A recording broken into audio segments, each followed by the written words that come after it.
Manila Broadcasting Company. DZRH, member kapisanan ng mga broadcaster ng Pilipinas. Member KBP, oras! Eksakto, en punto. 6:05. Humahataw, humahagupit, lumalatay na komentaryo sa Himpapawid. 2x2. Walang takot sa paghimay sa masalimuot na isyu ng bayan. 2x2. Humahataw na mga balita at impormasyon. 2x2. Ating damhin, ating lasapin ang hagupit na 2x2.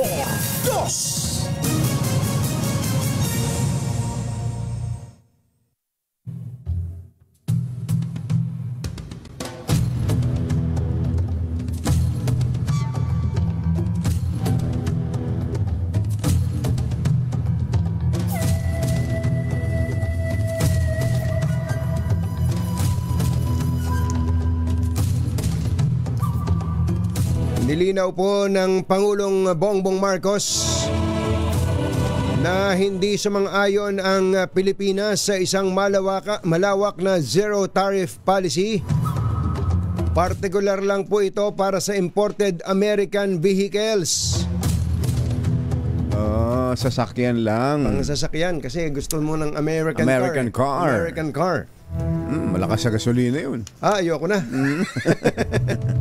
Bagamat 1% lamang mula sa naunang 20% ang ibinawas ng US sa taripa sa Pilipinas, tinawag ito ng Pangulo na significant achievement. Kasama ang iba pang concessions na ipinagkaloob sa bansa tulad ng pagtaas ng import quotas. Iginiit ng Pangulo na ang mas mababang rate ng taripa ay bahagi ng mas malawak na kasunduan na naabot ng kanilang bilateral talks ni US President Donald Trump na involve ang zero tariff para sa US goods na inaangkat ng Pilipinas. Binigyang diin ni Pangulong Bongbong Marcos ang kasunduan na nagbibigay ng mas malawak na limitasyon para sa pag-import nito ng American soy ito yung trigo. Hindi, wheat pa yun. Wheat. Yung trigo, di ba yung wheat, saan ba galing yun? Sa damo. Trigo. Yung trigo, yung wheat. At mga pharmaceutical products. Yung soy, yung ginagawang toyo. Yung soya. Kaya soya. Soy sauce. Saka ginagawang soy sauce lang pala ang alam. Yung ginagawang taho.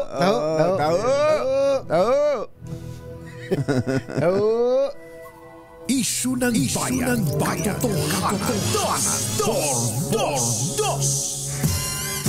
Pag may team ang balak, magtalo ka na. 2x2.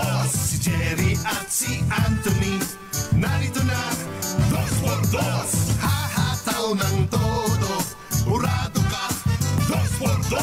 Ang katotohanan, dala nila. 2x2. Walang sinasamba pali, maniwala ka. 2x2. Hataw ng husto, tol, umasa ka. 2x2. 2x2.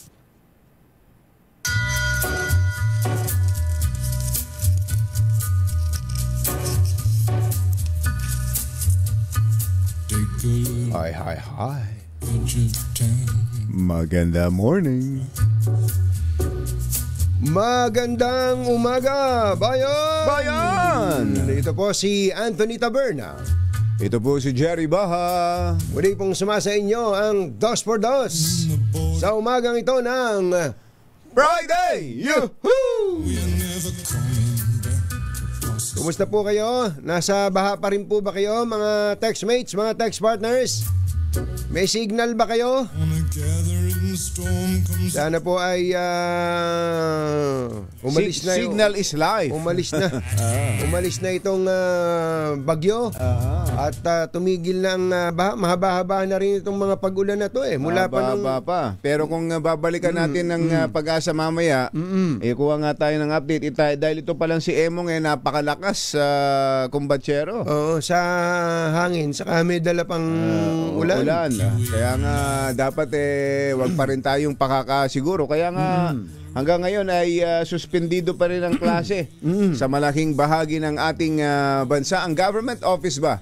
Meron na? Medyo nahihiwagaan ako doon sa government office Yuel, ano ba yon? Walang pasok sa gobyerno?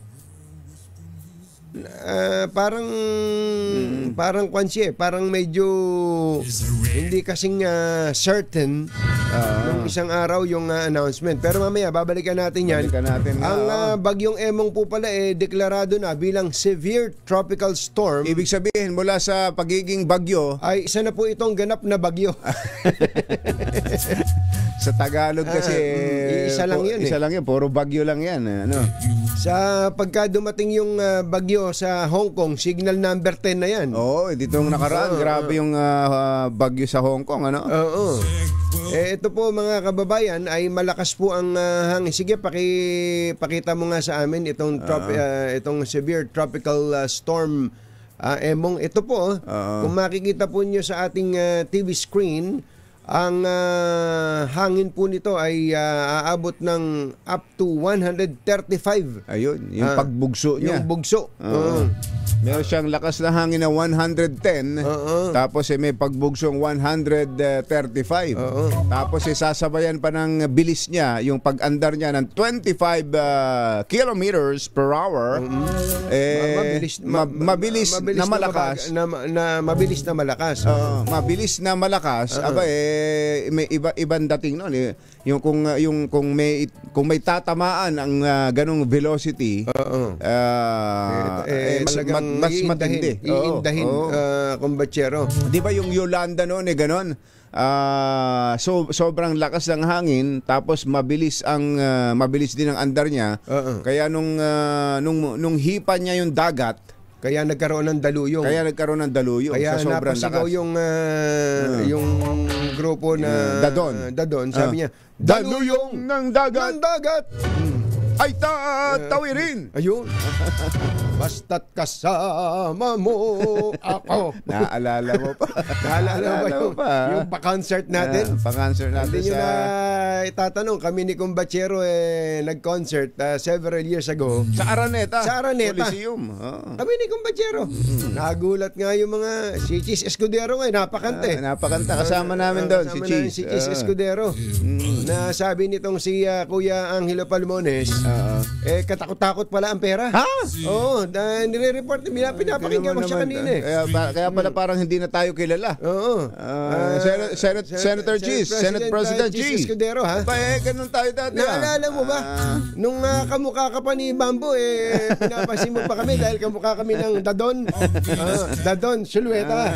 Jerry Bang at Anthony Taberna sa 2x2 sa DZRH. Okay, so suspendido rin po ang klase, ang pasok sa gobyerno ng mga empleyado. Maliban sa essential personnel, ito po yung matik naman yan yung mga responders, nasa emergency services, lagi namang may pasok yan Sa mga nasa disaster response, yan. Tapos sa mga opisina, talagang skeletal force, nag-iiwan talaga dyan. Nag-iiwan talaga ng skeletal force. Ang problema lang natin, Kumbatsero, dahil dito sa suspension ng trabaho sa gobyerno, no? May mga transaksyon tayo Kasi, talaga, maraming napepending. Halimbawa sa bangko, Kumbatsero, ang bangko bukas. Bukas ang bangko bukas ang Union Bank, ang BDO at iba pa, nakakapagtransaksyon ka. Pero kung meron kang kailangan na dokumento galing sa LGU, for example, sarado. Wala, hindi mo makukuha. Hindi mo makukuha. Hindi mo nga kung may requirement kasi minsan ng mga bangko ng mga papeles galing sa gobyerno. Ang laking problema. Kaya po ang sabi nga nung isang kausap ko kahapon, dapat suspendido rin sa pribado eh. Wag naman, wag naman. Wag naman. Kasi no work, no pay. Mga kababayan, wala kapag dineklara po ng gobyerno na walang pasok, may sweldo yung taga-gobyerno. Yung taga-gobyerno. Tuloy ang sweldo ng taga-gobyerno. Yung sa private kasi bahala na eh, di ba? Nasa sariling discretion ng kumpanya. Pero kapag dineklara ba ng gobyerno na rin na wala na rin pasok pati sa private, may bayad 'yon kahit walang pasok. Hindi, wala. Walang ganun. Isip saan mo pa kukuhanin ng pampasweldo yung yun lang talaga. Mabuti sana kung ibabayaran ng gobyerno. Kaya nga. Yung pampasweldo. Kasi pag dineklara na ng gobyerno na wala nang pasok, parang holiday na yun eh. Naging holiday na. Hindi, yun namang pagdideklara ng gobyerno sa pribado na walang pasok, para lang sa kaligtasan nila. Para sa kaligtasan. Pero may walang bayad. Walang bayad. No work, no pay. Maswerte pa rin talaga pag nasa gobyerno eh, no? Sa gobyerno. Naalala ko tuloy nung pandemic, kumbatsero eh. Ang mga taga-gobyerno walang pasok pero tuloy ang sweldo. Talaga. Tuloy ang sweldo. Ang talagang nahirapan ng gusto dyan, nasa private sector. Pribado. Diba? Kaya katulad ngayon, halimbawa kung sasabihin natin na hindi, walang pasok sa pribado pero tuloy ang sweldo, saan kukuha ng pampasweldo kung sarado ang saan sila kukuha ng sales para sa pampasweldo sa tao nila? It's unfair. Yung unfair talaga. It's unfair. Unfair sa employer. Pero unfair din sa employees. Gusto kong pumasok eh. Ayan. Tama. Diba? Sipag na sipag akong pumasok. Lalo na nga kung ang magpapaalam ay may monkey business. Halimbawa, may kadate. May kadate. Nagpapaalam sa asawa niya, may pasok ako eh. Kaya pala may... Di ba i-declare na walang pasok? Hindi. Ano sa amin eh. Kailangan pumasok. Ganun sa amin eh. Pambihirang pates. Ngayon po ay isang napakalaking usapin pa rin habang tayo ay binabagyo at inuulan at binabaha. Ang deal na nakuha ng Pangulong Bongbong Marcos diyan sa Amerika. Sabi na iba, ano ba naman yan? Nagpunta-punta pa ng Amerika? Kahit may bagyo sa Pilipinas. Totoo. Uy, tinan mo naman. I-uwi na ba ni Kuya Angel yung picture na yan? Pakita mo nga. Pakita nga natin. Sigurado ba kayo na ililipat na ba? Lilipat na ba si Kuya Angel? Lilipat na ba ito? Ba't naman na...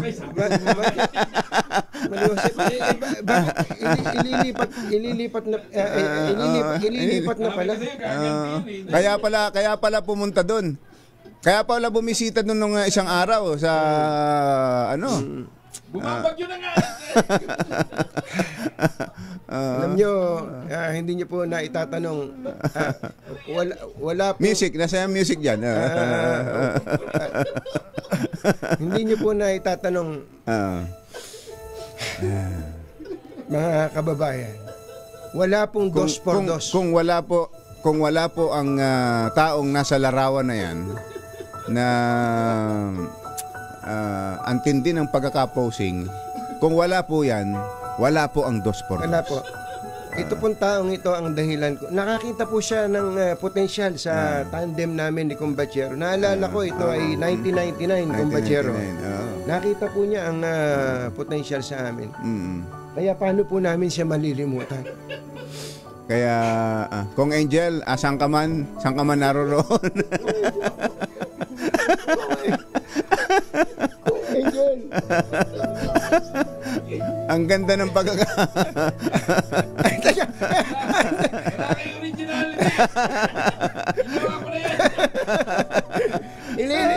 Sa inyo ba ililipat ito? Sa inyo ililipat? Kaganda-ganda ng pwesto. Picture lang ililipat Hindi si Kong Angel ang lilipat. Ililipat natin ng pwesto. Ito, pare Ray, ikaw na bahala niya. Alagaan mo yan, ha? Inaalagaan namin, mahal namin yan. Sabi ko sa inyo. Ay, buhay.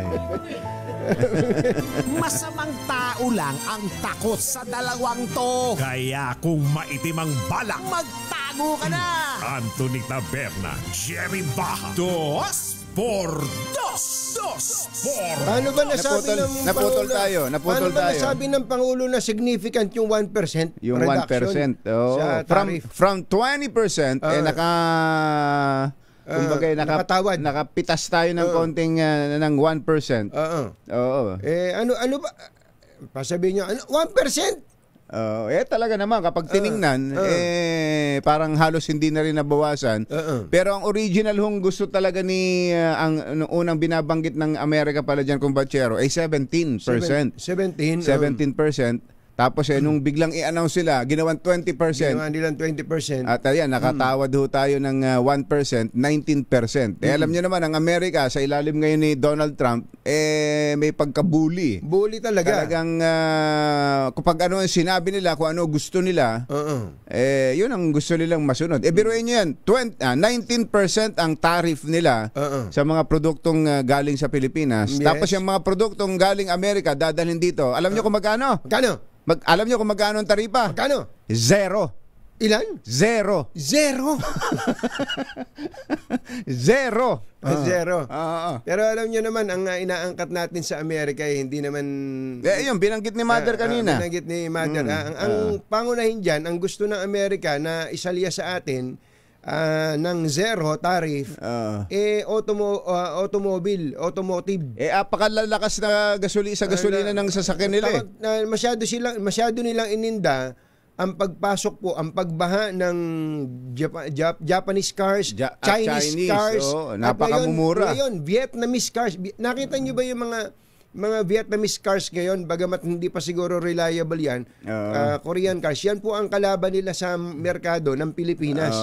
Pero kapag daw po, kung gusto mo ng American car, talagang amboy ka. Ang lalaki, malalaking sasakyan. Pag may nakita kayong malalaking mga SUV dyan. Alam mo, GMC. GMC, yan. Yung Escalade. Yung Escalade. Talaga naman kung maka-askal yun, maka-asta yun talaga naman. Yung Ford. Yung Ford. Isang tapak mo lang, 1 litro. Kumbachero. Matindi. Huwag mo tapakan. Hindi ka andar. Start mo pa lang na ganon. Brum. Ay, grabe. 1 litro na yon. Yung broom lang? Yung broom lang na yun. Grabe. Sana wala ng broom. Talaga. Kaya kapag bumiyahe ka dito sa Metro Manila, yung siguro 1 litro, maswerte maka 5 kilometro ka. Grabe, no?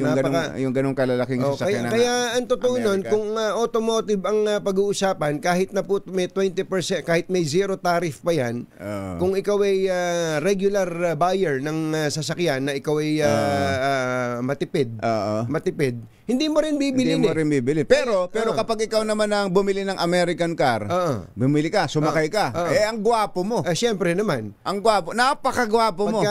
At ang tangkad mo. Para kang kano. Hindi lang kano. Para ka rin kana. At kapag magmamaneho ka niyan, kapag ikaw mismo magmamaneho niyan, yung may-ari, pagpasok niyan, pagpaandar niyan, bubuksan niya ng bintana. Bubuksan niya ng bintana. Gaganon yung braso niya. Nakaganon yung... hindi, nakapasimanong ganon. Tapos nakaganon.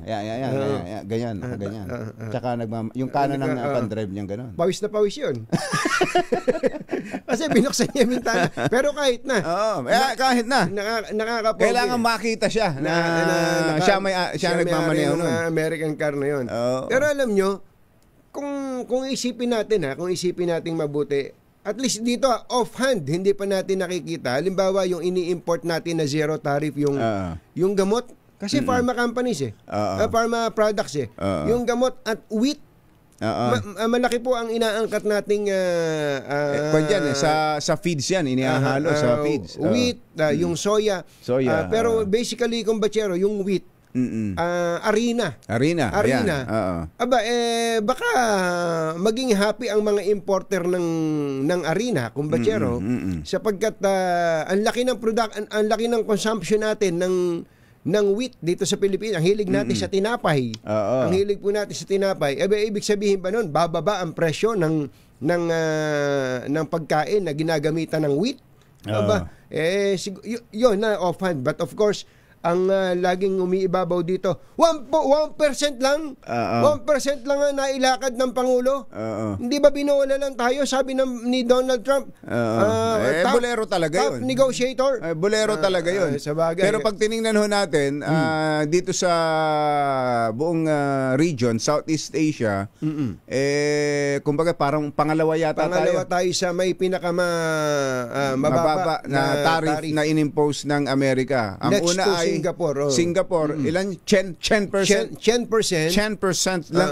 Tingnan mo naman ang Singapore, ano? Iba 10% talaga, lang. siga din ng Singapore. Ang Indonesia, kapareho natin, 19%. Ayan. Pero yung iba pa, nakakompetensya po natin sa pag-export ng mga, especially ng agricultural products, ay maabot ng mga 25, yung iba 40 pa, 40%. But of course, it's how you look at things. Sabi nga, is it glass half full or glass empty? Half empty. Yun. Katonying at Ka-Jerry, Anthony Taberna, Jerry Baha, ang samahang pinatibay na ng panahon. 2x2. Ang Japan po ay nangako ng halos umahigit kalahating trilyon na investment, $1 trillion na investment sa Amerika. Kaya napaigtad si Donald Trump. O sige, 15% na lang kayo. Kaya kahapon po, in-announce din po ng Amerika na from 20+%, 25% yata, ginawang 15% ang taripa ng Japan. At nangako din ng Japan na bibili sila ng bigas ng Amerika. Ayun. Oras po natin, Mr. Jelom Tang, Lakyam Japlak, 6:26 ng umaga. Yun. ACS Balita. Susunod na. Dalawan basta't may balita. Ipagwagwagan ng sikat na tagapagbalita. ACS Balita. Kasama ang 2x2 tandem Anthony Taberna at Jerry Baha. ACS Balita. Ang programang ito ay hatid sa inyo ng ACS Manufacturing Corporation. ISO Certified. Maker of world-class quality Pride Detergent.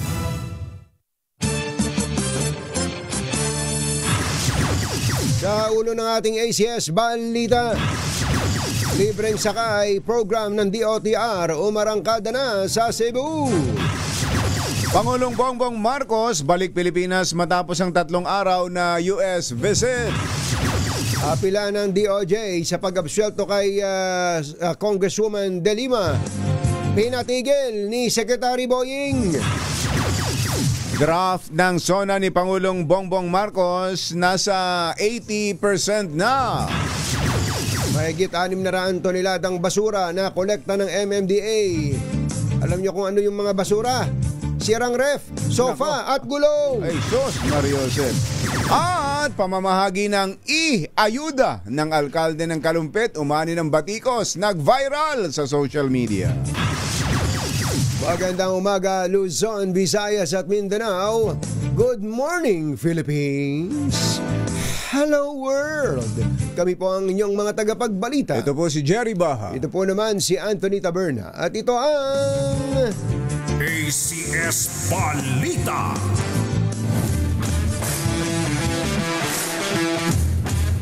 Balita nga muna tayo sa Pag-asa.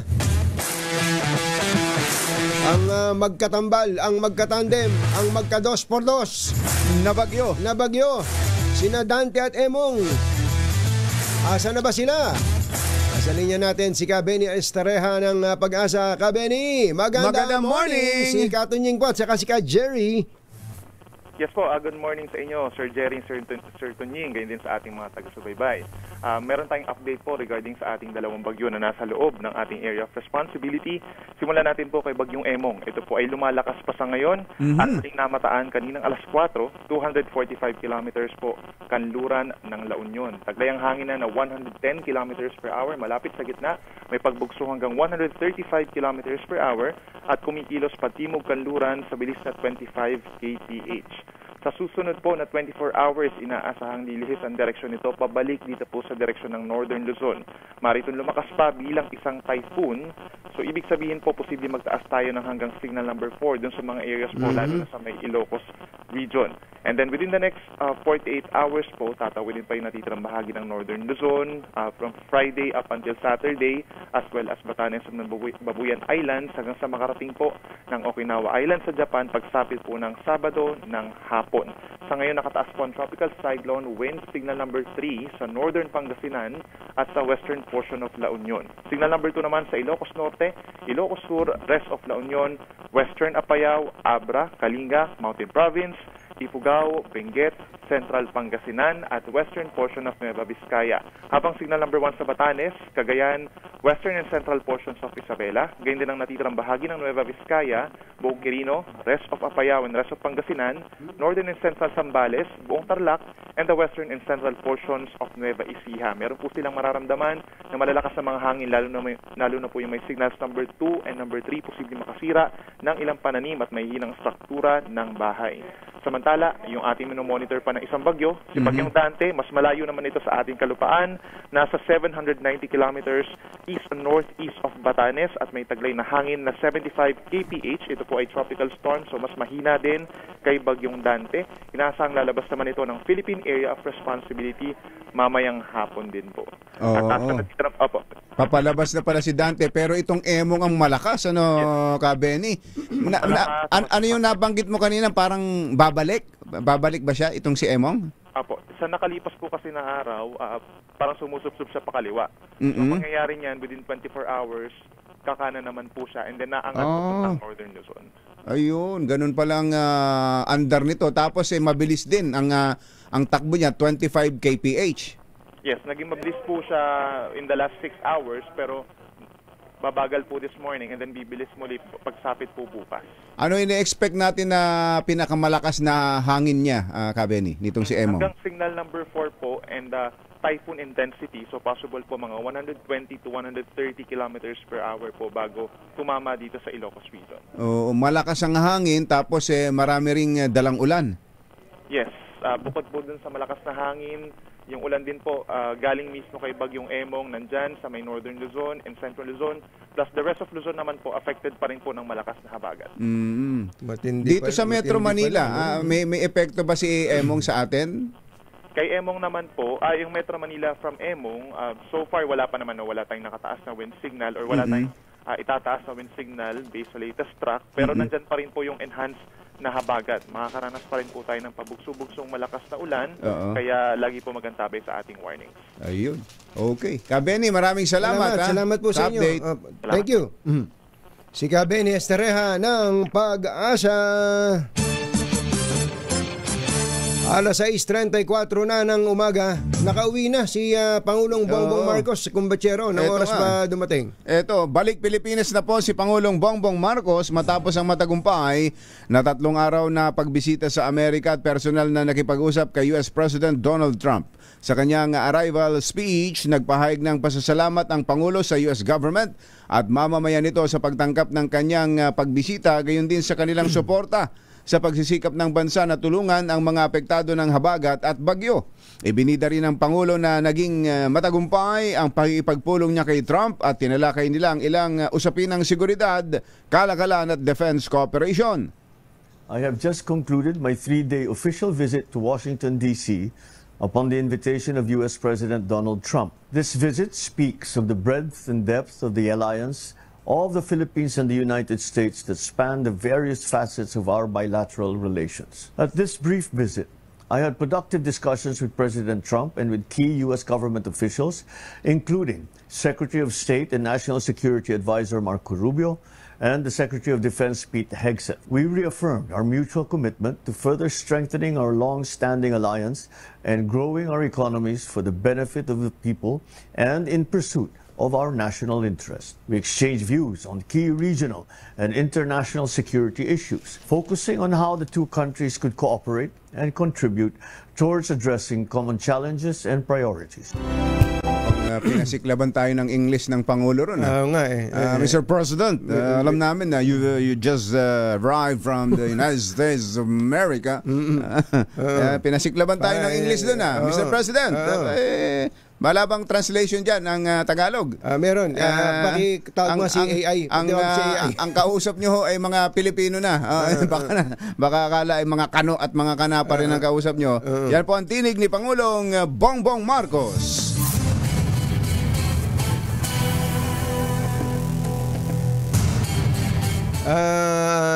We have on the line Really? Ambassador Jose Manuel Babe Romualdez. Oh, come on. Our ambassador to the United States of America.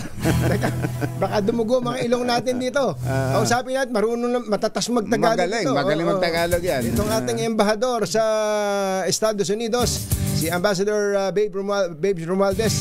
Ambassador, magandang morning. Si Katingin po, saka si Ka Jerry. Ay, magandang morning si Jerry at saka Anthony. Nagpa-practice na kami mag-English naalala namin parang nga pala kayong ipinaglihi kay Lopica Santos na matatas magtagalog. Opo. Medyo pwede naman ang Tagalog. Pwede naman po. Ambassador, unang-una po ay gusto lang namin sabihin sa inyo na nakarating na po kagabi dito sa Pilipinas ang Pangulong Bongbong Marcos. Okay, kayo po naiwan dyan, pero alam nyo, malaking usapin po yung nakuha ng Pangulo na 1% reduction sa tariff na itinakda ng Amerika. Okay, 1%. Sa inyo na nga manggaling. Bakit ba tinawag ng Pangulo na significant to 1% lang? Sabi nga nung iba, parang talo tayo sa usapan na yun. At sabi ng mga pumupuna, pumunta-punta pa ron sa Amerika. 1% lang pala. Hindi ba pwede siya tawag sa telepano lang yan? Go ahead po, Ambassador. Well, no. Kailangan tingnan natin yung overall ang pinag-usapan sa White House ni President Marcos at saka ni President Trump. Hindi lang naman yung tariff. Pero muna, palinawagan muna natin yung 1%. Yung 1% niyan ay parang padaplis lang yan. Parang sinabi ni President Trump, okay, gawin natin 19% yan, pero gawin nating free importation ng American goods sa Pilipinas. Yun ang basically. So, alam naman natin si President Trump, mahilig mag-social media at in-announce na kagad sa kanya Trump Social. Pero meron pa mga detalyang kailangan pag-usapan yan.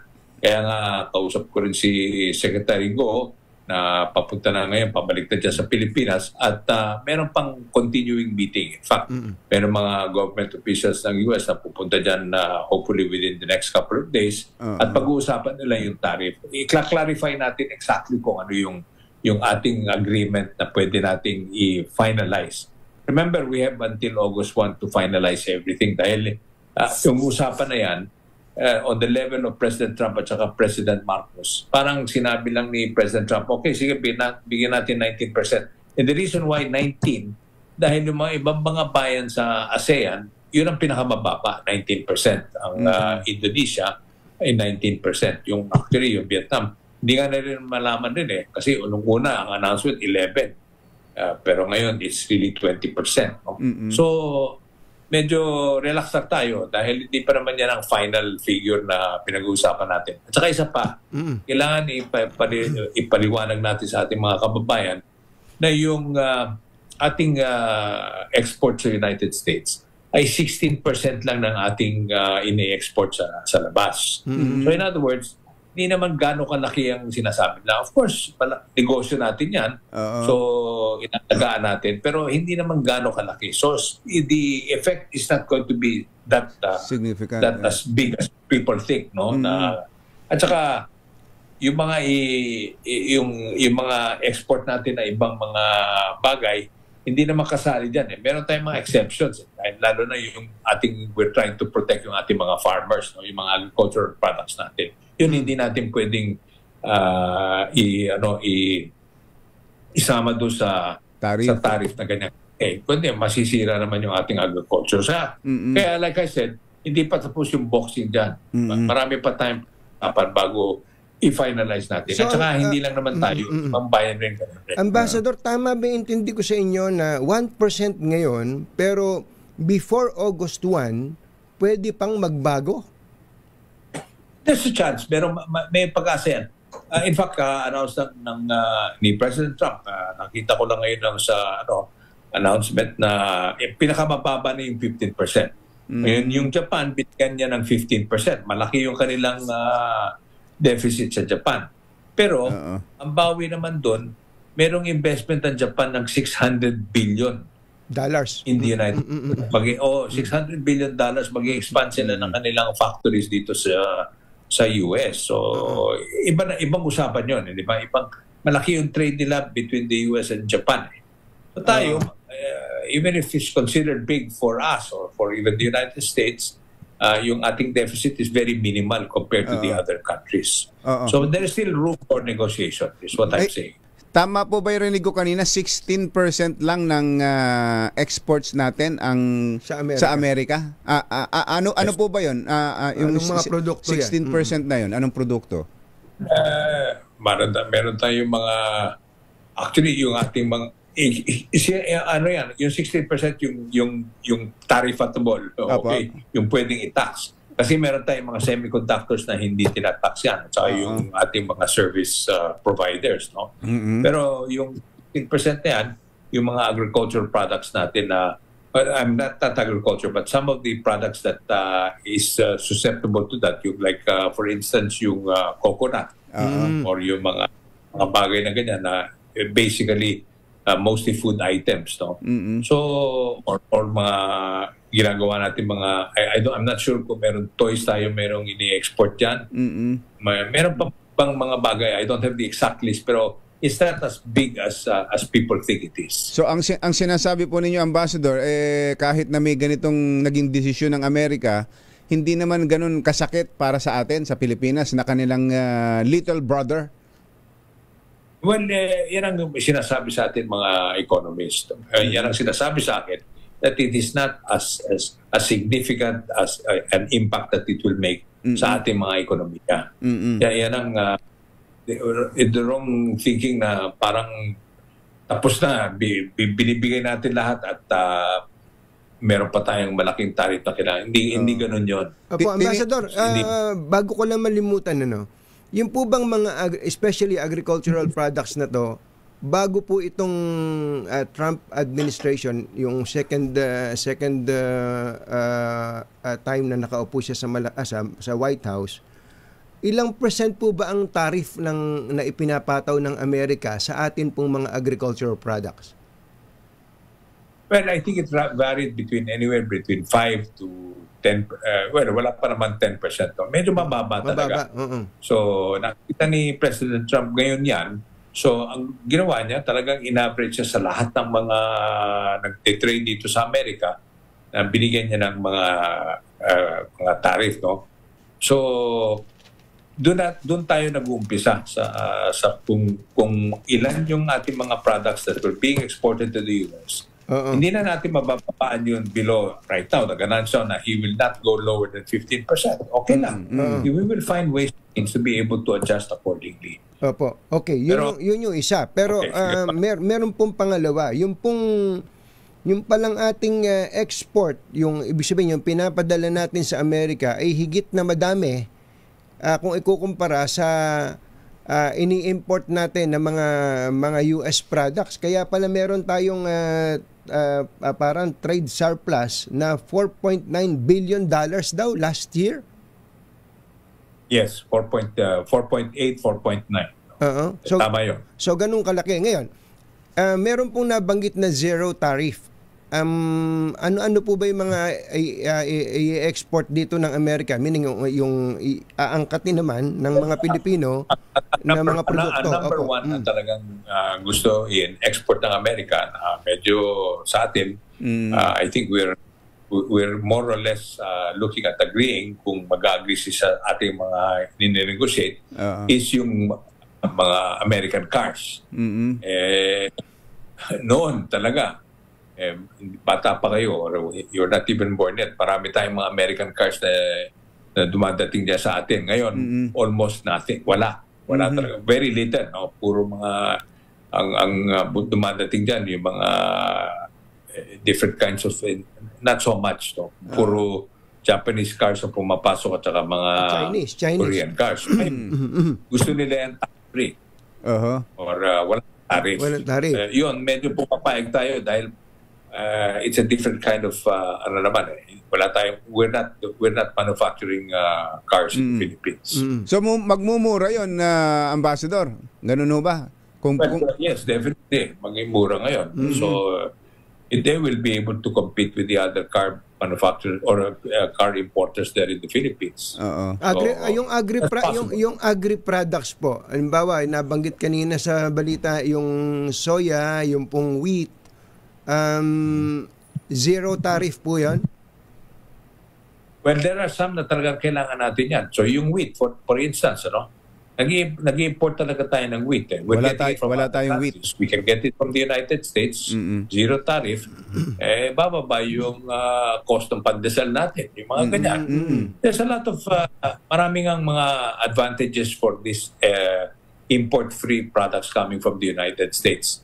Marami tayong in-import ngayon, right now. Ang laki-laki ng importation natin galing sa China.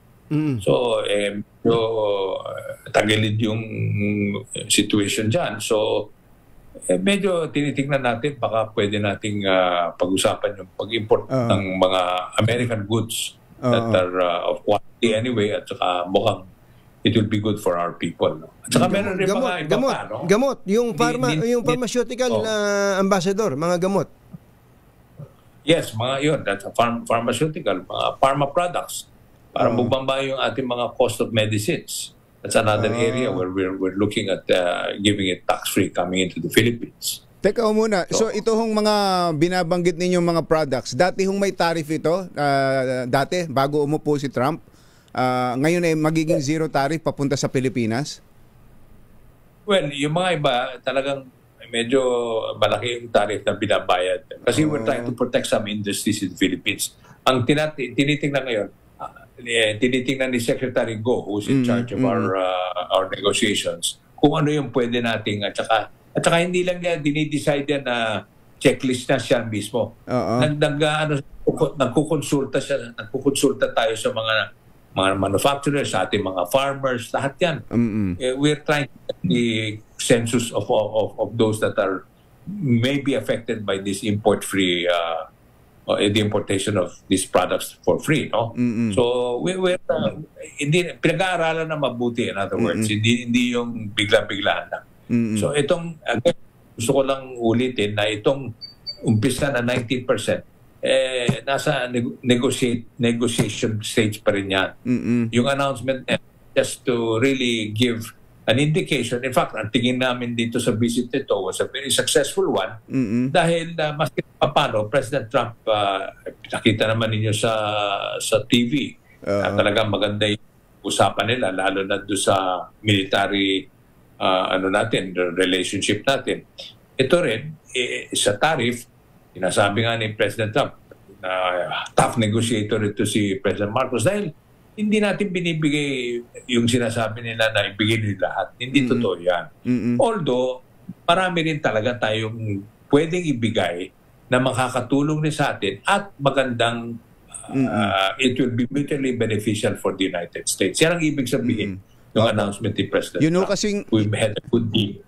Yun po kasing pag tiningnan dito sa atin, pag tiningnan yung 19% compared to zero, iba kagad ang magiging reaksyon ng mga kababayan natin. Pero pag sa kabuuan pala, pag tiningnan, hindi naman ganun ka-dihado. Para kasing dihadong-dihado ang dating ang Pilipinas doon sa deal na ito, Ambassador. Wag natin titingnan niyo. Ano ba yung sabihan na yun? Let's not look at the trees, let's look at the forest. Malaki itong usapan natin Hindi naman yung puro yung produkto, yung tariff lang. Meron tayong ibang pinag-uusapan sa Amerika. At saka, gusto ko rin sabihin sa inyo na yung, for instance, yung mga factories or some of these manufacturing plants that we have for other products, we can bring in some of the American made manufacturing machines or whatever is tax-free. So bababa yung cost natin to manufacture some of the things that we need. Yung mga ganyan. Marami pa eh. Opo. Kailangan lang talagang i-balance lalo na't kung yung mga may ganung negosyo na rito na maapektuhan na ambassador yung special tama ka, yung mga exporters natin mismo. Okay, ambassador, meron po ako isa pang tanong. Can you disclose to us kung ano ba ang inherit ng Pangulo? 19 ang ending 19 ang ending. Ano ba hirit ng Pangulo? Humirit ba siya ng pare 10% lang, pwede ba? Pare pwede ba 11%? Ano po ba ang asking ng Pangulo? Yeah. Ang sa totoo lang ang ating Pangulo, hindi siya ganoon na nagne-negotiate. Alam niya yung ating team, yan ang silang bahala sa negotiation. So, ang sagot niya lagi kay President Trump, pag-usapan natin yan. Pag-usapan na lang natin at kung paano natin bubunuin yung tariff na yan. No? So, ganoon lang usapan nila. Yung palabas na kami, doon na lang sinabi ng Pangulo kay President Trump na siguro baka pwede tayo mag-announce something na maganda naman na para meron tayong pinag-usapan na So sabi naman ni Trump, sige, gawin na lang muna natin 90. Parang gano'n ang tenor of conversation. Sige, gawin na lang natin. Kasi ang lagi naman sinabi naman ni President Trump na hindi niya pwede mas mababa sa ibang country sa Asia. Yun ang explanation na binigay sa amin. Pero like I said, itong usapan ito hindi pa tapos. Dahil marami pa naman tayong kailangan. The devil is in the details. Another thing, yes. We have to discuss the details of this potential agreement that we will have. Kaya si Secretary Go ay nandyan ngayon sa Pilipinas at he will have to redo our homework and hopefully we'll be able to come back and come out with a more precise tariff agreement that we can have with the United States. But again, I'd like to emphasize that it's not an end-all, be-all. Kasi marami pa tayong magagawa. Not only with the US, yan sinasabi ko. Kaya nga 16% nga lang yung sa ating export, yung US market. So yung tanong ko po kanina, ulitin ko lang, before August 1, are we expecting a reduced tariff lower than 19%, Ambassador? Ayan, hindi ko pwede masagot yan. It depends already on how our conversations or negotiations will go with the USTR and also with Secretary Go.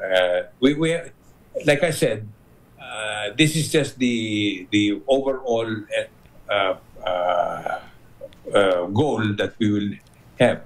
So right now we're at 19%, which in a way we're happy that at least it's lower than the 20 that is being given to almost everybody. But at the same time, we're also going to look at the details on how we will be able to make it finer or fine-tune it so that possibly we can lower it. The US will agree to lower it because meron tayong iba pa mga pwedeng gawin that will give the incentive for them to lower it. Yun ang sinasabi ko. Sana nga ho yung mga detalye pumabor sa Pilipinas sa mga susunod na bago magsimula yan. Ilang araw na lang, kumbachero. Pero Ambassador, hindi ho ba kasamang napag-usapan yung mga kababayan naman natin dyan? Baka kasama ho yung sa zero tariff na ibabalik nila dito sa Pilipinas.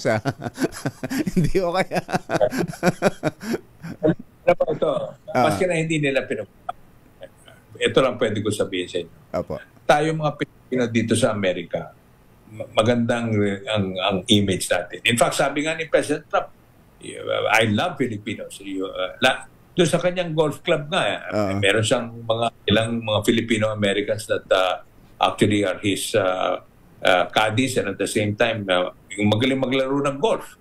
So kilala niya alam niya Sinabi niya sa amin yan gusto ko, okay sa akin ng mga Pilipino talaga. So ganun siya mag-usap So ngayon, because of that, lahat naman ng yung mga dideport dito, talaga namang overstaying dito. Pero hindi yung talagang intensity kagaya ng mga iba yung galit sila na siyempre ang tingin nila pumupunta sila dito at they get involved in crimes. Yun talaga parang sa atin. Hindi natin gusto yung pumapasok dyan mga dayuhan na sino-sino. linuloko tayo, gumagawa ng fake passport. Tapos minsan tumatakbo pa as mayor, di ba? Yung mga meron ganun ng mga parang may pinatatamaan kayo. Parang may pinatatamaan kayo, Ambassador. Meron nga pinatatamaan. Pero may figures na ba? May numero na ba? Meron ho tayong mga kababayan na nasa proseso na ng pag-aayos ng mga papel nila dyan sa Amerika.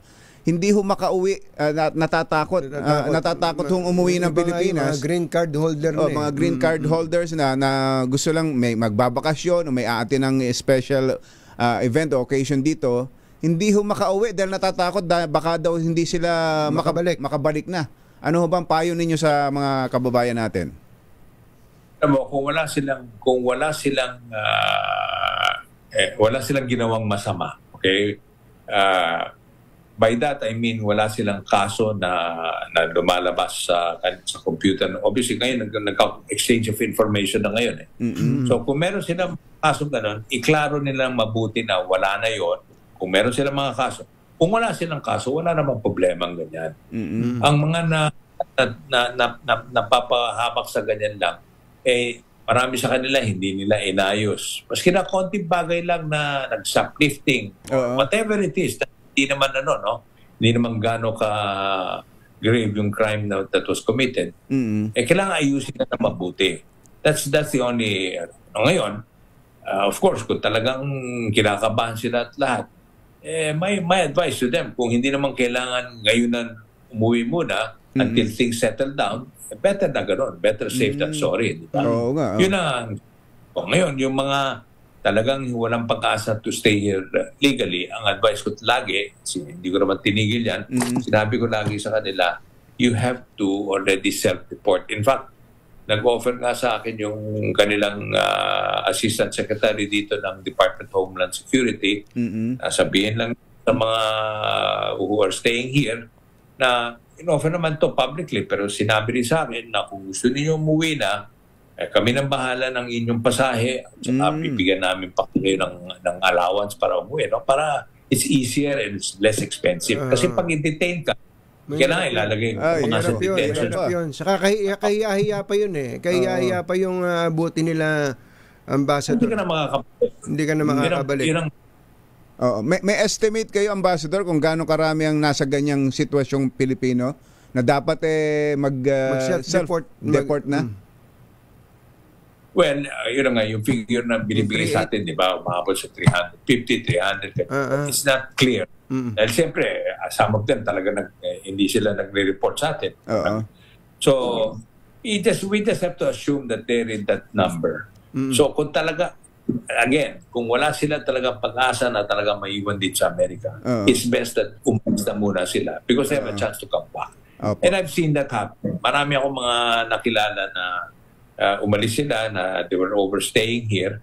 Akala nila talaga sila makakabalik. Pero since they left, saka okay namang rason nila, they were able to get ang kanilang tourist visa. Kasi nag-overstay sila dahil sa tourist visa. Ngayon, kung gusto mo permanent status, kailangan mag-apply ka ng TAP. Mga tourist naman po na halimbawa andito, gustong mamasyal dyan sa DC, gustong puntahan niya White House. Makakapunta ho ba, aliwa kami ni Kumbatsero, makakapunta ho ba kami diyan? Baka naman ipadampot kami damputin kami ni Mandonald. Mandonald. Hindi naman siguro.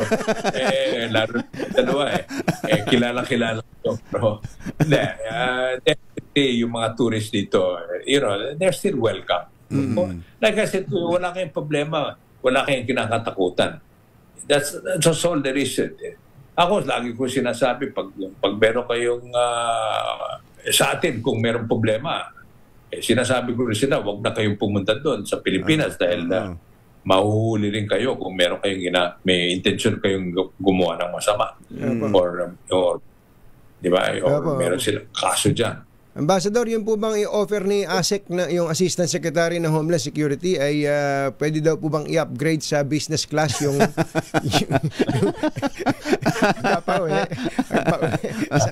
saka magkano raw po ba yung pakimkim? May pocket money daw po ba? Pwede natin rekomenda sa kanila humingi ng business class. Baka sakali pa, di ba? Hindi natin Talaga. ay, oo. Ambassador, maraming salamat po. Thank you po, thank you. Maraming salamat po. Thank you so much. Maraming salamat to you, Anthony, Jerry. Apo. Always good to see you guys. Yes, Thank you. sir. Thank you po. Mabuhay po kayo. Si Ambassador Jose Manuel Babes Romualdez. ACS Balita. Het, take it away. Balita. Umarangkada na po ang libreng sakay sa mga modern jeepney sa rutang Orgelio Park Mall sa Cebu. Matapos ilunsad ng DOTR at LTFRB ang libreng sakay program kahapon. Itutugon ng DOTR sa direktiba ng Pangulong Bongbong Marcos na maibsan ang arawang gastos ng mga commuter sa kanilang pasahe at bigyan ng sapat na kita ang mga jeepney operator at driver. Sinabi ni DOTR Secretary Vince Dizon na nasa 125 million pesos ang inilaang pondo para sa libreng sakay sa loob na isang taon. Para sa ruta ng Orgelio Park Mall kung saan nasa 20,000 pasahero, karamihan mga estudyante ang sumasakay kada araw. Ayos. Kala nyo sa Maynila lang sabi ni Secretary Vince pati sa Saan ulit probinsya. yan? Saan ulit yan? Cebu. Cebu! May buntag kaniyong tanan, mga Bisaya. Mata na mabutiha, gising na ba kayo? Nag-viral naman at umani ng batikos sa mga netizens ang e-ayuda na inilunsad ng Kalumpit, Bulacan local government. Ito'y dahil sa anunsyong mechanics sa e-ayuda ni Kalumpit Mayor Glorime Lem Faustino kung saan ay hinihikayat ang mga residente ng Kalumpit na mag-picture kasama ang pamilya habang ipinapakita ang baha sa loob ng kanilang bahay. Talaga naman may ebidensya, kailangan may ebidensya. Ipopost ang larawan sa comment section ng post sa FB page ni Mayor Faustino at itatag pati na ang mga Facebook friends upang malaman kung sino ang mananalo sa ayuda. Panalo pala. Pakantes pala. Pakantes pala to. Dapat ay manood sa FB live sa FB page ni Mayor Lem Faustino dahil doon bubunutin.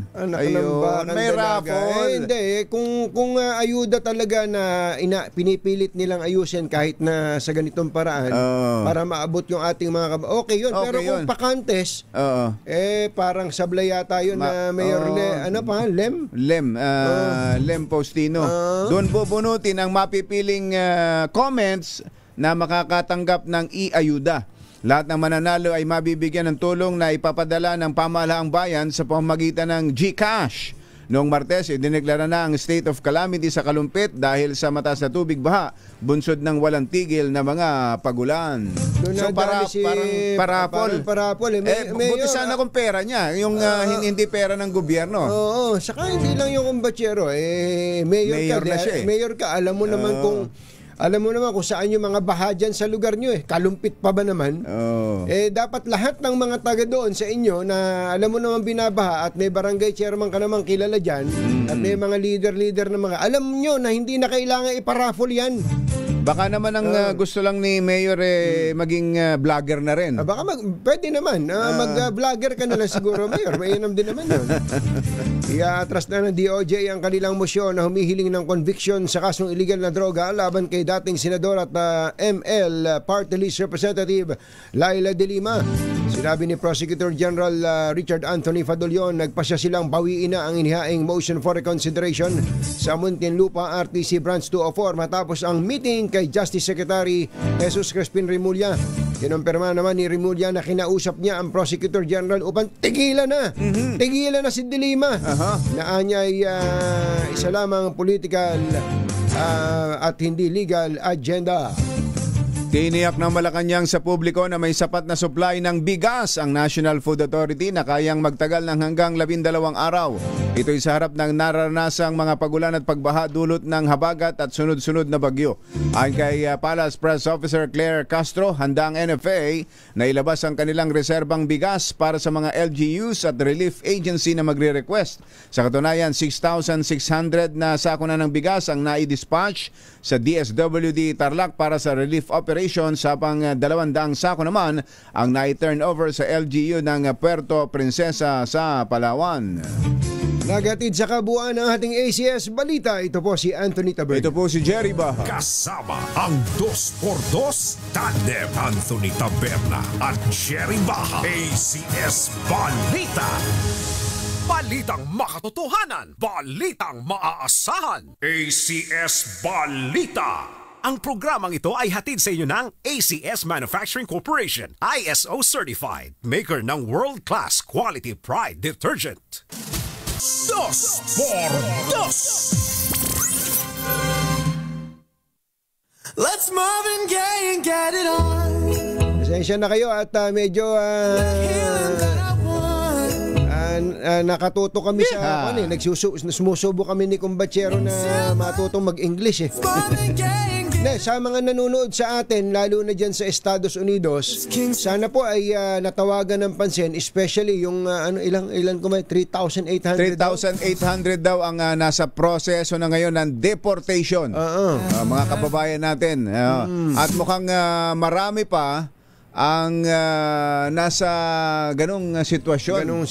Kaya panawagan po ni Ambassador Babes Romualdez sa mga kababayan natin doon na alam naman nilang wala silang papel, basihang legal para manatili doon. Mag-self deportation na. At yun nga daw po, narinig nyo, imbis na sila ikukulong pa o sila i-deport pa sa pilitan, nakaposas pa yan talaga. Kung self-deportation ay sana totohanin ng ASEC ng Homeland Security na sasagutin na raw po nila pamasahe. At meron pang pakimkim. May pakimkim pa. May mga picture, may mga video tayong, di ba, may yung iba, may mga naililik na mga sitwasyon doon sa mga kulungan nila. Ang daming reklamo. Siyempre, kapag nakakulong kang ganyan, iba ho ang trato ng mga kano sa mga illegal aliens nila. At hindi lang mga kano. Sino pa? Pati mga kana. Masamang tao lang. Kauna-unahan sa Pilipinas. NBC Manila Broadcasting Company. DZRH. Member, kapisanan ng mga broadcaster ng Pilipinas. Member KBP. Oras. Kapopoy. 18 minuto na ang makalipas ang 7 ng umaga. Balitang bagong-bago. Balitang dapat alam mo. Balitang magdadagdag ng talino. Dahil bagong impormasyon, makibalita. Unang-una sa DZRH. Pangunahing balita. Kasama ang 2x2 tandem nina Anthony Taberna at Jerry Baha. Sa ulo ng ating mga pangunahing balita, lumakas pa. 2 lugar na sa ilalim na ng signal number 3. Tropical Storm Dante palalabas na ng PAR mamayang gabi. Pangulong Bongbong Marcos tiniyak ang tulong sa mga lugar na binaha dahil sa habagat. Secretary John Vic ng DILG ipinagtanggol ng Pangulo sa estilo ng pag-aanunsyo ng suspensyon ng klase at pasok sa trabaho. PNP Chief kumasa sa hamong suntukan ni Mayor Baste. Tuloy ba yan? Sana matuloy. Sana matuloy yan. Sana matuloy yan ang malaman natin kung paano bubugbugin ng matapang na si Baste. Si PNP Chief. Kasi tapang ni Baste. Tapang Tapang talaga ni Baste. Nakakatapang talaga yung tato. Magkapatid na senior citizen patay na ng matagpuan sa loob ng kanilang bahay sa Bohol. At reward sa killers ng broadcaster sa Surigao tumaas na sa 2 milyon. Magandang umaga, Luzon, Visayas at Mindanao. Good morning, Philippines. Hello, world. Kami po ang inyong mga tagapagbalita. Ito po si Jerry Baha. Ito po naman si Anthony Taberna. At ito ang... Pangunahing balita. Report. Flash Report! Bachero. Merong aksidente sa Marcos Highway. May sumalpok sa poste ng LRT, may patay. RH52 Edniel Parosa. Kami Edniel! Jerry at Anthony, patay itong isang lalaki matapos sumalpok ang kanyang minamanehong kotse dito sa poste ng LRT2 sa bahagi ito ng Marcos Highway, sakop na ng Pasig City.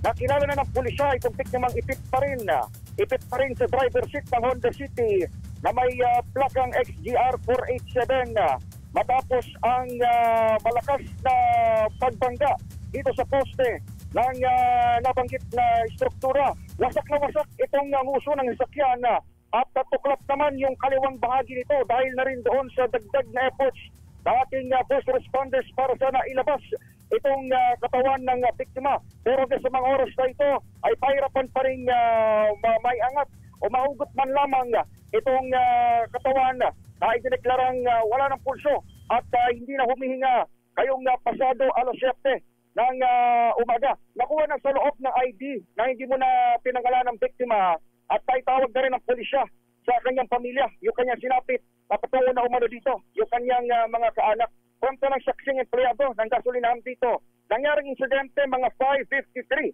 ng umaga, nagulat na lamang sila sa malakas na tunog at dito na tumambad itong insidente ito. Pakinggan natin kaperaso ng kanyang pahayag. Nakantala kayo ang kalabog niya, sir. Para sa kalabog. So, bigla namin tumakbo dyan. Yung kalamin, buhay pa eh. Oo. So, wala na. Kaya na talaga. Umusok pa kanina? Ha? Oo, umusok pa yung sakyan eh. Maliban dito sa biktimang driver ay wala nang ibang sakay na tao. Yung Honda City, maliban doon sa isang aso. May aso sa loob ng kotse. Pero hindi pa rin mahugot ngayon ng mga bumbero at mga tauhan ng Pasig Disaster Response Office sapagkat buhay itong alagang hayop at pinangangambahang mga gat o umatake doon sa ating mga taga-responde. Kaya sa ngayon ay inaantay nila yung pamilya o yung kaanak nitong biktima lagi ay nakuhaan na ng pagkakakilanlan at tawag na rin sa kanya-kanyang mga kaanak.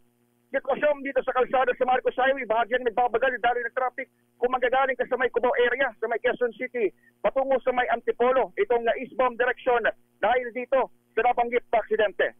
Ito sa Edniel Parrosa, nag-uulat para sa DZRH. Una sa Pilipinas, una sa Pilipino.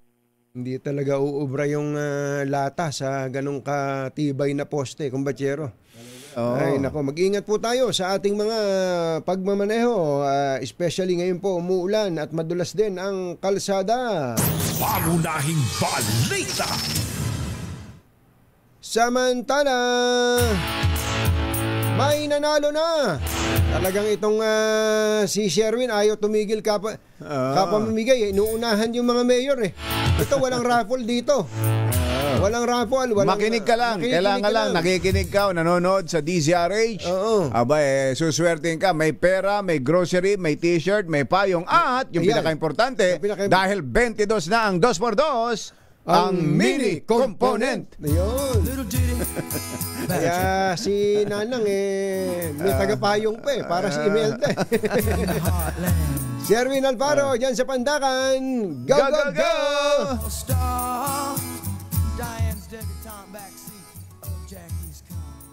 Sherwin. Ganda pa naman ng ngiti ni Nanang. Ano nangyari? Ask to unmute. Unmute mo, Sherwin.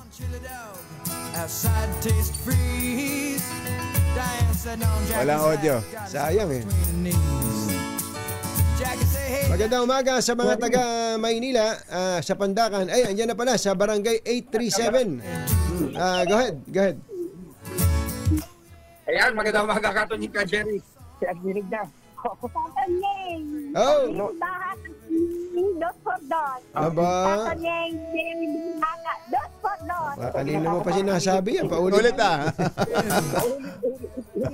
Parang nangangabisa lang ng chemical symbol. Jerry, Katonyeng Jerry Bahaka. Dos por dos. Ayan na. What is NaCl? Katonyeng dos por dos. Ano ba yan? May examen ba dyan? May exam yan. Ganon daw para hindi mo malimutan pagka nag-aaral ka, read it aloud. Ano uli, Nanang? Ano uli? Ano ulit na rin? Jerry Bahaka, Katonyeng dos por dos. Every morning. Ayun! Tignan mo na. Yung mga kanyang paborito, sabi, every morning, Jerry Baha, Katonyeng, dos por dos. Kanina pa kayo dyan. Isip-isipin nyo, kalahating oras ka na dyan.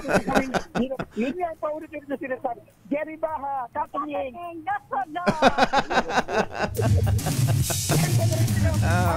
Bigyan na ng pera yan. 1,000 pesos! Yay!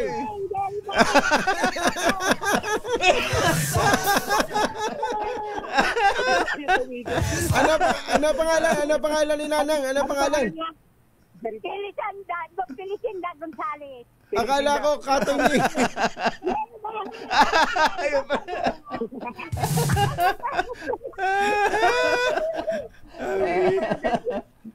Buti lang talaga sinabi yung pangalan niya Felicanda. Sinabi Felicinda. Felicinda. Ang palagi bukang bibig ay Jerry Baha, Katonyeng, dos por dos.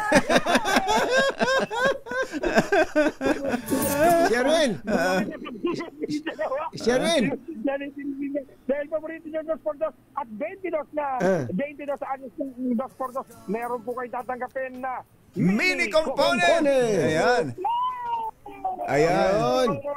Dahil na para sa inyo yan, syempre may kasama pa yan na Diesel Age Grocery. Yay! Bigas, meron pag Diesel Age Station at syempre ang Diesel Age Umbrella. Yun! Jerry Baha, Dos por dos! Yay! Oo nga naman, talaga. Ang saya, ano? Hindi ba pwedeng... Hindi ba pwedeng i-off yan, Sherwin? Pakipihit mo nga muna. Hindi. Parang mini component, ah. Sherwin, hindi ba AI yan? Ano nyo ba may kamukha kayong AI? Yung nagpupunta sa kung saan sa ang lugar sa bundo. Kamukha nyo. Jerry Baha, Katonyeng. Ay, nako. Ay, talaga. Ayos. Maraming salamat sa Felicinda. Yan ang paborito ko, Katonyeng, Jerry Baha, dos por dos. Yay! Salamat po. Salamat po. Dahil sa mga nais manalo ng 1,000 pesos, lagi tumutok sa Diesel Age. Baka yun ang susunod nating winner sa Diesel Age. Tradisyon sa DCRS, Katonyeng, Jerry Baha. Yay! Magpaalam ka na. Mga nais manalo ng 1,000 pesos, lagi tumutok sa Diesel Age. Baka kayo na susunod nating winner sa Diesel Age. Malakas from Orange Stick, Sherwin, Bata, Sara, Diesel Age. Una sa Pilipinas! Una sa Pilipinas! Hindi umubra si Sherwin, ha? Hindi kaya umubra si Sherwin, ha? Dito Talo ka. Talo ka ni Nanay. Nakikita ko kasi kanina sa Zoom, parang na yung buka ng bibig ba? Jerry Baha, Katonyeng dos. Paulit-ulit siya. Parang machine, eh. Ayun. Nanay, felicidad ba? Felicidad. Thank you! Pangunahing balita. Dr. Jessica D, Ideal Vision, Dr. Jessica D, Chitiampua, 7:30 na ng umaga. Ang oras. Napatuloy na tutugon ang pamahalaan sa pangangailangan ng mga naapektuhan ng pananalasa ng habagat at sunod-sunod na bagyo. Dumating na ang Pangulo mula sa kanyang 3 araw na official trip sa Amerika. Nagpasalamat ang Pangulo sa US government sa effort nito para tulungan ang mga apektado ng habagat sa bansa. Hinimok din nito ang lahat na makipagtulungan sa mga otoridad at sundin ang mga babala tungkol sa panahon.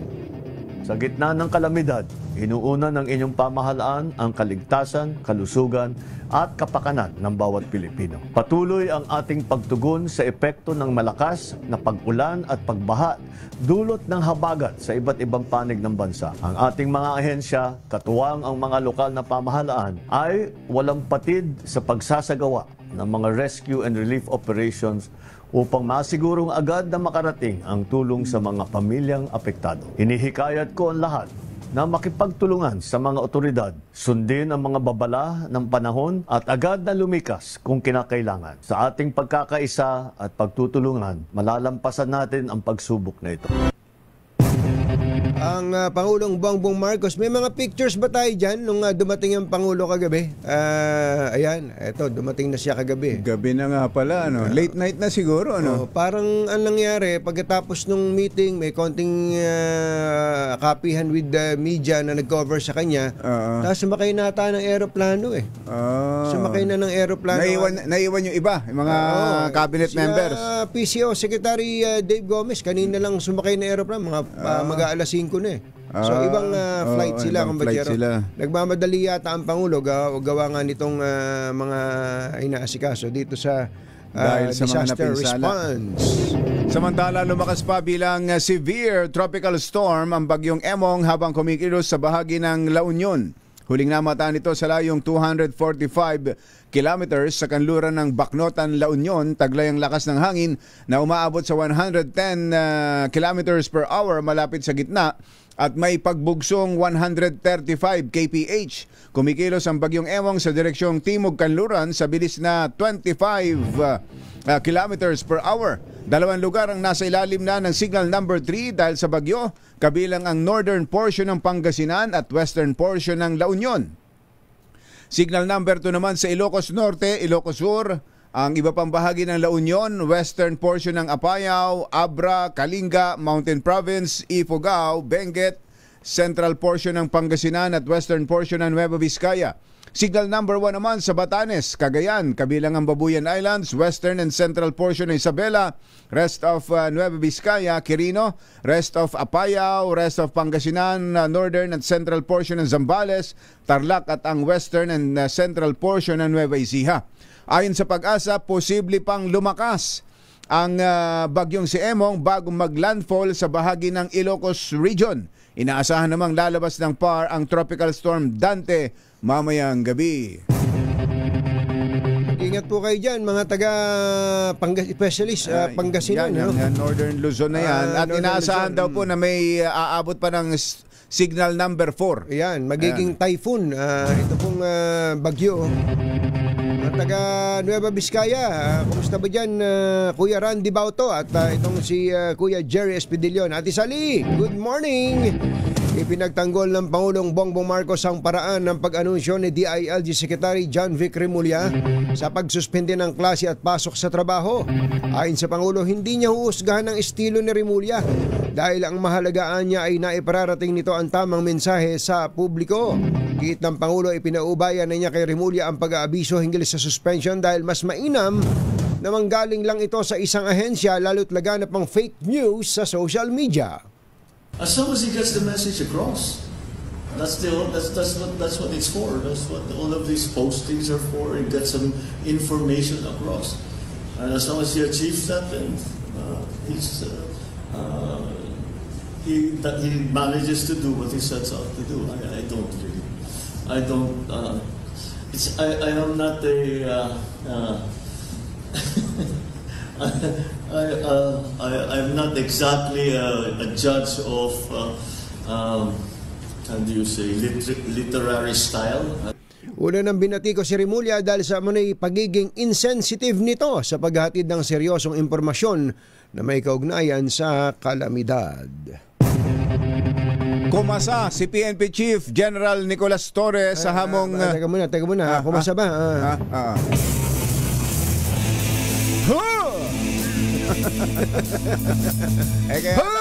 May samurai yan eh. Baka ito, suntukan lang to. suntukan lang ba? Akala ko eh. Kumasa si PNP Chief Nicolas Torre III sa hamong suntukan ni Davao City Vice Mayor Baste Duterte. Ayon kay PNP Chief Torre, napapanahon nitong gawing boxing for a cause para sa mga nasalanta ng bagyo. Tugon ni Torre sa pahayag ni Baste Duterte na kaya niyang kalabanin sa sapakan ang PNP Chief na anya'y matapang lamang dahil sa nasa posisyon. Sa bagay, may video itong si Baste na nag-ensayo ng boxing talaga eh. Magaling talaga. Meron din siyang katulad nung kay Manny. Yung trainer ni Buboy. Si Buboy. May sariling Buboy din to si Baste. Kaya pala naghahamon si Baste. Siguro ensayado siya. Ensayado. Sinabi ng Top Cup na maaaring gawin ang kanilang boxing sa Araneta Coliseum sa linggo, alas 9 ng umaga. May oras na ha, Baste ha. Baste. 9 o'clock. Malamang pupunta na si General Torre. Si General Torre. 9 a.m. Araneta. Kakausapin daw niya Araneta. Siguro. Sabi niya. Nanawagan din si Torre sa mga maaaring mag-sponsor sa kanilang 12 rounds na laban. 12 rounds talaga ha? Kaya mo ba yan, General? Chief, kaya mo ba yan? Kaya mo ba talaga yan? Pero fit si General yan Torre. Lang, medyo kanto eh. Sa barilan nakita ko na kung paano asintado to eh. Umawak ng baril itong si ano. Alam mong ensayado. Pero sa suntukan, tingnan natin. Palagay ko magkaiba ng weight division to. Yun lang, magkaiba talaga ng weight division. Dapat meron silang medyo middleweight itong si Basti eh. Medyo parang kalakihan eh. Itong si si General Torre, siguro mga lightweight. Hindi naman kumbachero. Malaking tao. Malaki din to si payat lang tingnan. Payat lang tingnan. Siguro kumbachero mga 150 pounder to. Ito si General Torre. Si Baste mga 170 'yon. Malaki 'yon, malaki ang muscle niya. Tapos may tato. Yun ang tato na matindi ron. Pagka tinamaan ka nung tato ni Baste, ako na lang. Sabi siguro ni Baste, sayang ang tato. Napapanood ba yun? Sayang ang tato. Sayang ang tato. Yung si yun, may vlogger na ganyan, police. Ganun. Kaya lang may kaso yata ngayon. Ewan ko lang kung ano nangyari. Si TJ Bertuccio. May tato siya, tapos may mga kwela siyang post. Isang police Maynila. Ang lagi niyang ending sayang ang tato. Ayan. So ito ha, ang naghamon si Baste. Mainit din talaga siya kay General. Ang pinag-uusapan pala doon, kumbachero, yung 3-minute response time. Hindi ba sabi nga ni Colonel Hansel Marantan, malamang balljack ako dito kay PNP Chief. Bakit kako? 2 minutes pa lang nandun na kami sa site. Kundi yabang. Sa Davao yun ha. Sa Davao yun. Sa Davao pa yun. Sa Davao yun. Ngayon, parang na-agitate tong si Baste. Nagalit na naman siya tungkol kay General Torre. Kaya hinahamon niya ng matapang lang daw to si General Torre dahil sa posisyon niya. Ayan, hawakan mo nga sa tenga. Ayan, sabi ho ni General Torre, hindi ito basta pagpatol, kundi oportunidad na para tumulong sa mga biktima ng kalamidad. Ayun. Yun sinimulan ni Torre ang kanyang pag-iensayo sa Campo Crame sisimulan niya mamayang alas 9 ng umaga para sa naturang charity boxing match. Job street. Kunin mo ito si PNP Chief. Pero tama-tama dahil marami ang nasalanta ngayon ng bagyo at baha. Maybe we can use this moment or this opportunity for to raise funds in a charity boxing match this coming para mabilis this coming Sunday sa Araneta 12 rounds pero 12 rounds sa sundukan para maganda at para medyo marami ang ma-raise natin.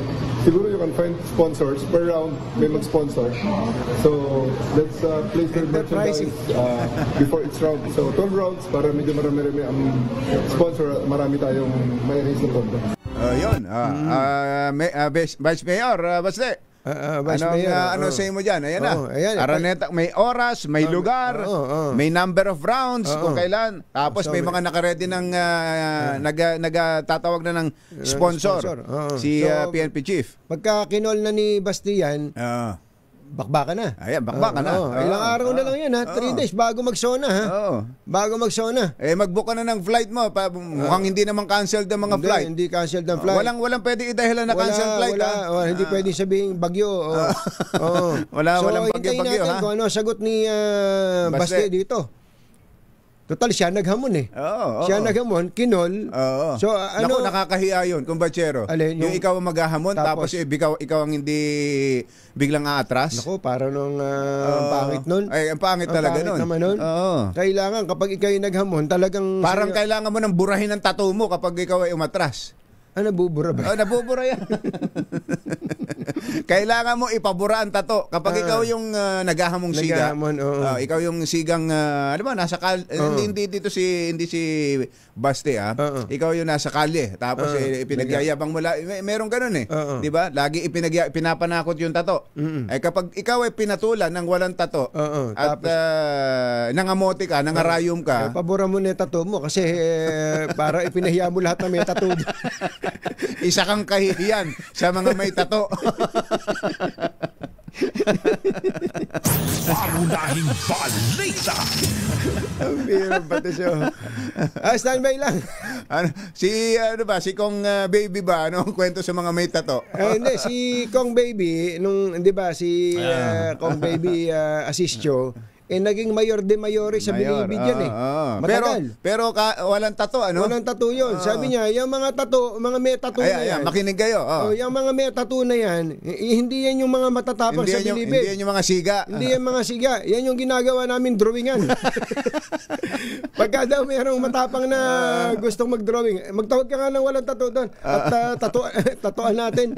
Drawingan natin. Praktisan. Parang ganun ang dating. Pero paglabas nung puro tatong yun. Siga na. Siga yun. Matapang yun. Matapang yun. Hindi ang daming tattoo niya, no? Nung pala, ginawa lang siyang canvas doon sa... Ginawa lang palang papel sa Bilibid. Paglabas yan, tapang. Tapang. Oras po natin, Engineer Johnny Nanggel, 12 minutes bago ang alas 8 ng umaga. This time check is Ay! Binabati lang pala natin ang happy birthday ang isang mama na nagsabing hindi pwede yan. Hindi raw pwede na maging kongresista uli for the 4th consecutive term si Congresswoman Yeda Romualdez. Ito pong si Attorney Romulo Macalintal na nagbe-birthday ngayon. Happy birthday. Attorney Romy Mac, happy birthday. Hindi daw po pwedeng sabihin ng House leadership na hindi naman magkapareho yun regular naman tapos party list Sobra na yan, sabi ni Attorney Romy Mac. Dapat may kumilos dyan. Dapat merong umaksyon dyan. Pero kaya daw dapat dalhin ito sa HRET. Kung meron daw may isang matapang na tao na mag-question dito sa HRET sapagkat ito daw po maliwanag na mockery of our election laws ang and HRET, Constitution. Ang ibig sabihin ng HRET, House of Representative Electoral Tribunal. May mga miyembro dyan ng Kongreso at may miyembro ng Judiciary. Jim's Coffee. Jim's ka Jimmy Serrato. Happy birthday. Birthday pala ni ka Jim's. Happy birthday. Tsaka ni Ma'am Christina Corona. Ayun. Ngayon. Happy birthday, Ma'am Tina Corona. Happy birthday po sa inyo. Binabati rin kayo ni Deputy ES Jomar Canlas. Matindi. Magandang morning kay Mayor Jopet Inton na kahapon ay namamangka dyan sa Hermosa, Bataan dahil sa baha. Ganun ba? Mayor Jopet Inton, happy birthday po sa inyo. Mayor, happy birthday. Ayan, at magandang umaga rin kay Zander Kayabyab na Zander. Kanina pala napaluha nung ipakita natin larawan ni Kuya Angelo Palmones. Naalala niya. Ang daming mga nagtatanong na sa akin ng ticket hindi ho kami nagbebenta ng ticket ng Araneta Coliseum para dito sa laban nila kung matutuloy, laban ni General Torre at ni Baste. Hindi po. Si Kuyang Els Bartolome naghahanap na ng ticket. Sabi naman ni Jerry Labasan, delikado diyan si delikado si Baste diyan kay Torres. Parang si Ilorde. Ano ibig mo sabihin? Kamukha naman din ni Ilorde. Kasi yung nakita ni Kuya Jerry Labasan na picture ni Ilorde, black and white pa. Talaga kayo. Kaso Jimenez, Jerome Tang. Magandang morning at magandang umaga rin po sa kay Edwin Duque. Edwin, doon ka na kay Lakay at kami ay magpapaalam na rin naman. Magandang morning sa kay Kuya Elmer Ngo. Yang Elmer Ngo. Sabing kung dapat nyo ng palitan ng bubong na inyong bahay, no problem. Oo, dahil may bubong na maasahan. Gawa sa state-of-the-art technology. May aluminum na. May pintura pa. Now available na rin sa pre-painted tiles pan. Cherry Loom, pre-painted, may aluminum na, may pintura pa. Ingat po kayo mga kapuso, mga kapamilya, mga kabarkada, mga kapitbahay, pati mga trolls natin. Mag-ingat po kayo. RD Cupido, Jerry Cupido Asuncion. Magandang morning. At kay RD Ronald Tan. Ronald. Morning. Happy birthday din daw kay Benny Lee Valle ng BF Resort sa Village Las Piñas. Bye! Happy weekend! Woohoo! Damdaming bayan! Susunod na! Two American kids growing up in the heartland. Jackie gonna be a football star. Ang oras ay hatid sa